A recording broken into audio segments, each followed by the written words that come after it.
Sleep, something so ordinary, yet so powerful. While we drift away, our body begins one of science's most sophisticated repair operations.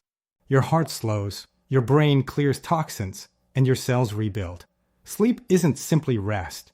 It's medicine designed by nature. Today, we explore how it restores not just the body, but the mind. Each night, melatonin signals rest, beginning a biological symphony. You cycle through light sleep, deep sleep, the true healing phase for tissue repair, and REM sleep, where your brain reorganizes memories.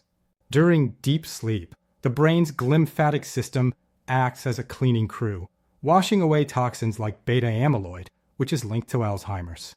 Without it, a mental fog builds. Sleep also orchestrates your hormones. It releases growth hormone for tissue repair, lowers the stress hormone cortisol, and balances leptin and ghrelin, which control appetite. Poor sleep disrupts this, raising stress and cravings. Your immune system strengthens too, producing infection-fighting cytokines. A single sleepless night can weaken your defenses, while chronic loss is linked to major diseases. Emotionally, sleep is crucial.